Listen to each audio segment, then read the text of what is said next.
All right, so we are here to preview Chiefs and Steelers for Wild Card Weekend. Now, I don't think this is much of a hot take whatsoever when you say this. This is the biggest matchup of the entire Wild Card Weekend slate of games. By far, this is the biggest mismatch of the entire playoffs. Again, not even close. The Steelers are easily one of the most unwatchable teams in the entire NFL. They can't move the ball on offense. Big Ben throwing behind the line of scrimmage every third down, whether it's 3rd and 1 or 3rd and 20. They're throwing the ball behind the line of scrimmage every single play. It's unbearable to watch. It's not good. It's not pretty, and it's nothing to write home about. But somehow the Steelers were able to make it into the playoffs. Now, in the first matchup of the season, the Chiefs just absolutely dominated the Steelers 36-10, and the Steelers somehow magically made it into the playoffs. They had to have a lot of things happen for them, and they were able to get into the playoffs because they were able to beat the Rams on a game-winning field goal in overtime. The Jags had to beat the Colts, and the Chargers-Raiders game did not end in a tie, and TJ Watt did tie the single season record for sacks at 22 and a half, and I think his record is just a tad bit better than Michael Strahan's because he didn't play every single game this season. He played in 15 of them, and even some of those games he didn't even play the entire game. Now, if you look at the Steelers from the last game against the Chiefs, Big Ben was 23 of 35, 159 yards, a touchdown and an interception. The Steelers lost 2 fumbles in that game. The Steelers were absolutely atrocious that first game. They stunk. They were really, really bad. They were outmatched, it felt like, from the beginning of the game.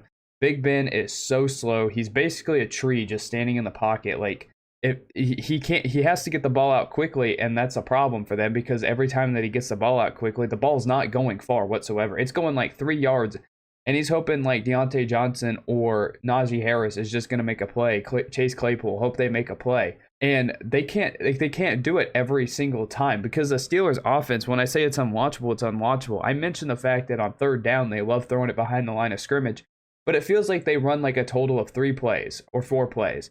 They run that deep fade to Chase Claypool every once in a while. They run that, behind the line of scrimmage. They run like a 3-yard out route. They run a slant play, or they run it with Najee Harris. The Steelers offense is absolutely garbage. It's terrible. And on all honesty, I expect the Chiefs not only to win this game, but I expect them to handle their business fairly easily in this game. And it is confidence in the Chiefs, obviously. But I think anybody who watches this game, even Steelers fans, the fact that the Steelers are even in the playoffs itself is an absolute miracle. And they are a garbage team. I was listening to people today, and they were saying that this was better than a bye week because the Chiefs are able to get some reps in, get some cardio in, and just play the best football that they can. And I kind of agree. Like the Chiefs, I mean, yeah, a bye week, would it be nice? Of course, a bye week would always be great in the first round of the playoffs. But at the same time, if we get to play a playoff game, knock off some rust, continue to stay in that flow of a game week, and on top of that, we get to take on the absolute worst team to make the playoffs this season, I would be lying if I said I didn't take that because, I mean, who's there to argue? I think the Chiefs by far are the best team in the AFC. Now, the AFC itself has just been a crazy conference the entire season, but I think a lot of people would agree that the Chiefs are the best team in the AFC this year. And then the Steelers, if we're looking at their defense, their run defense is absolutely atrocious. They give up 146 yards per game. They give up 5 yards per carry, which is worse in the NFL. Their offense, as I mentioned, completely unwatchable. They love throwing behind the line of scrimmage. I mentioned that. They have the 3rd worst passing offense in the NFL, 6.1 yards per completion. So that just goes back to the Steelers. They don't drive the ball downfield. They will not beat you down the field. They will not. And I think the Chiefs defense itself has enough speed on the outside and at linebacker to just completely shut down the Steelers. They did it the entire last game, and I expect them to completely do it again. The Steelers, they have the 4th worst rush offense in the NFL at 3.9 yards per carry. Now, the stats show that, they rush for more yards per game, but I was looking at averages because I think that could have a little bit more sway in how good an offense is. Yeah, they're terrible. They don't even average 4 yards per carry. And as I mentioned, Big Ben is basically a tree, and I think it's safe to say the Chiefs are going to send them off into retirement. Because if you look at the Chiefs, their last game against the Steelers, Mahomes was 23 of 30, 258 yards, 3 touchdowns. Obviously, that 258, not flashy, but I don't think it does it justice. Mahomes, they were able just to move the ball up and down the field, and the defense just played lights out.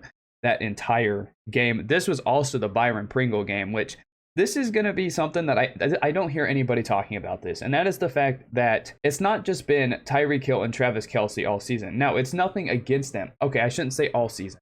But recently, it hasn't just been those two guys. And I hear no one talking about this. It's every single person on that offense stepping up. Like you look at the Steelers game earlier this season, Travis Kelce was out and Tyreek Hill only had 2 receptions for 19 yards. And Byron Pringle stepped up, having 6 receptions, 75 yards, and 2 touchdowns. So that's something I'm actually kind of surprised I don't see anybody talking about, because it's not just Hill and Kelce anymore. And I think that makes this Chiefs defense, or Chiefs offense, I should say, a little bit more dangerous, because they're starting to take what defense is giving them. So I feel like, in my opinion, this is just my opinion, because we know the Chiefs offense and what they're capable of. I think the Chiefs offense is even more dangerous than in years past. And here, let me lay it out. Before, it was just Mahomes throwing it over the top to Hill and, Kelce gaining 50 yards a play and then, scoring on 4 plays. Now, the Chiefs average the most plays per drive in the NFL, and I'm pretty sure the last time I checked, they averaged the most points per drive in the NFL. So that's just telling you that the Chiefs can beat you in a multitude of ways. So fine, defenses, they're going to play that too high safety every single play. They're going to take away everything deep. And the Chiefs are just like, fine, we'll dump it off every single play. We'll gain 9 yards a play, hold the ball for 7 minutes, and we'll still score a touchdown. So, I feel like defenses are screwed either way, because the Chiefs, in my opinion, the Chiefs need to run the football in this game, because as I mentioned, the Steelers have the worst run defense in the NFL. So I really think that they should run the ball 20 plus times in this game. I really, really do. I think they should get Darrell Williams, Derek Gore, Clyde into the game, because in that first game against the Steelers, Clyde had one of the biggest grown-ass man touchdown of the entire season. He had 3 guys on him, and he just whopped all 3 of them and was able to walk into the end zone for a touchdown. So I fully expect them to run the ball at least 20 times. But as I was saying, the Chiefs' deep offense, I think, is even more dangerous, because you have 2 options. You either continue to let the Chiefs take everything underneath, allow them to gain 9 yards a carry, and your defense is on the field for 8 minutes at a time, or you let them beat you deep. I really don't think that there's a way to stop this Chiefs offense, because you have Andy Reid, who will scheme open every receiver for every situation, and I think it's in trouble. And especially, as I mentioned, other guys are stepping up. Byron Pringle, McCole Hardman last week against the Broncos. Tyreek Hill was injured in that game, and McCole Hardman, he stepped up, having 8 receptions and 103 yards, 108 yards in that game. So Hardman stepped up in Hill's absence. So it seems like a lot of these guys are heating up. You had Darrell Williams in that Raiders game. He was the big factor. So I think because the Chiefs, they're taking what the defense is giving them, they still have that big down the field threat, and they have multiple guys stepping up. I think that's going to be way too much for the Steelers. That's just my opinion. I think what the Chiefs have on offense is way too much for the Steelers.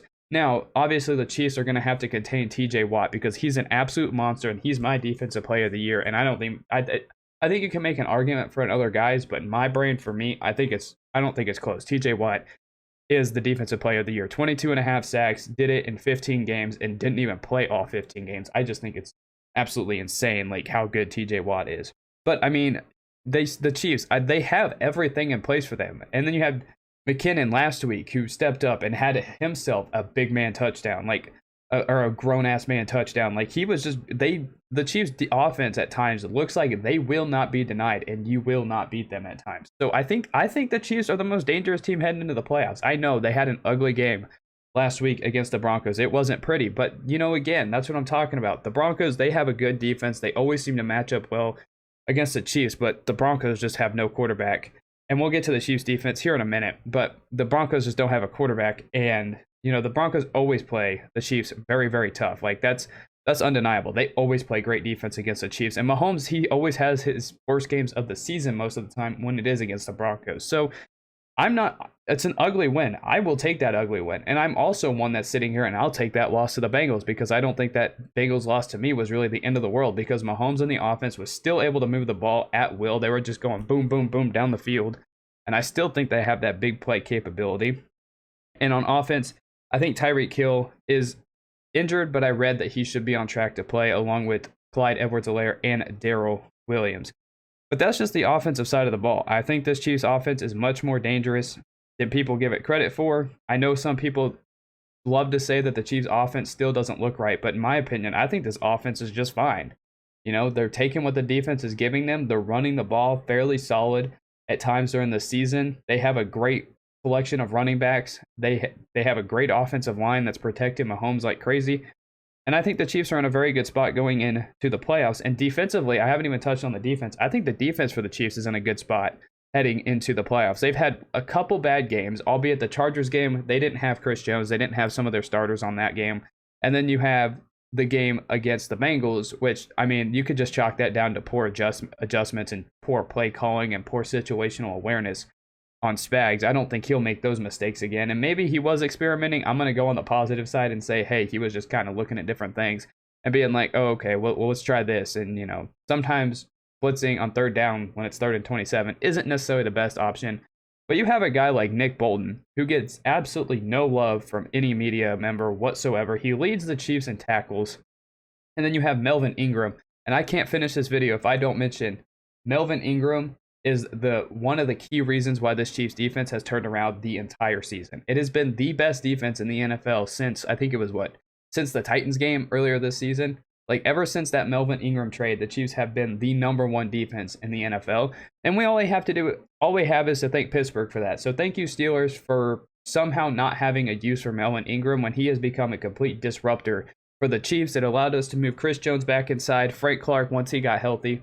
That Chiefs defensive line is so much better. And then you have the two linebackers, Willie Gay, Nick Bolton. Those two guys have speed. You had the Melvin on Melvin crime last week in Denver with Nick Bolton returning that ball for a touchdown. It was beautiful. The defense came up clutch in crucial times against the Broncos. I still think, I mean, it was one bad performance. I mean, the defense last week wasn't particularly well. The run defense was a bit iffy for me. I was not a fan of it. They let Melvin Gordon break off a couple big runs in that game, and they also couldn't contain Drew Lock. But we're playing the Steelers. Like, we don't need to worry about spying Big Ben the entire game. Big Ben, he can barely move. He can barely move. So I don't think we need to worry about having a spy on him. And if anything, just send Bolton into the backfield, let him sack him every single play. But again, defensive line's great. I fully expect Chris Jones to just wreak havoc, have a good game. Melvin Ingram, I mean, he may be playing with a bit of a chip on his shoulder this week, knowing that the Steelers had nothing to do with him or wanted nothing to do with him anymore, which makes no sense because he's still a very great defensive player. And you have Frank Clark, who hopefully has a good game. And that secondary for the Chiefs was a bit bad against the Bengals, but that secondary I still think is a very, very good unit, although I don't think they need to be playing Daniel Sorensen in much coverage at all this weekend, because I think it's obviously a do or die game because if the Chiefs somehow, some way lose to the Steelers, are eliminated. So please don't put Daniel Sorensen in a situation where he cannot succeed, because him in coverage is an absolutely dangerous situation.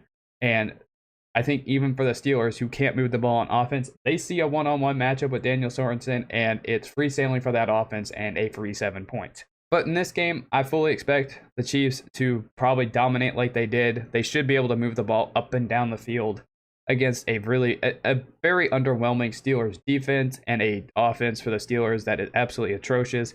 I expect the Chiefs, that defense, to come out on fire. They're playing at Arrowhead. They're going to have that energy behind them, and I fully expect them to get on Big Ben's case, and I expect the Chiefs to send Big Ben into retirement, and the Chiefs will defeat the Steelers in the opening round of Wild Card Weekend. That is my preview for the Chiefs and the Steelers. Give me your thoughts down below of what you expect for this game, and I'll see you in the next one.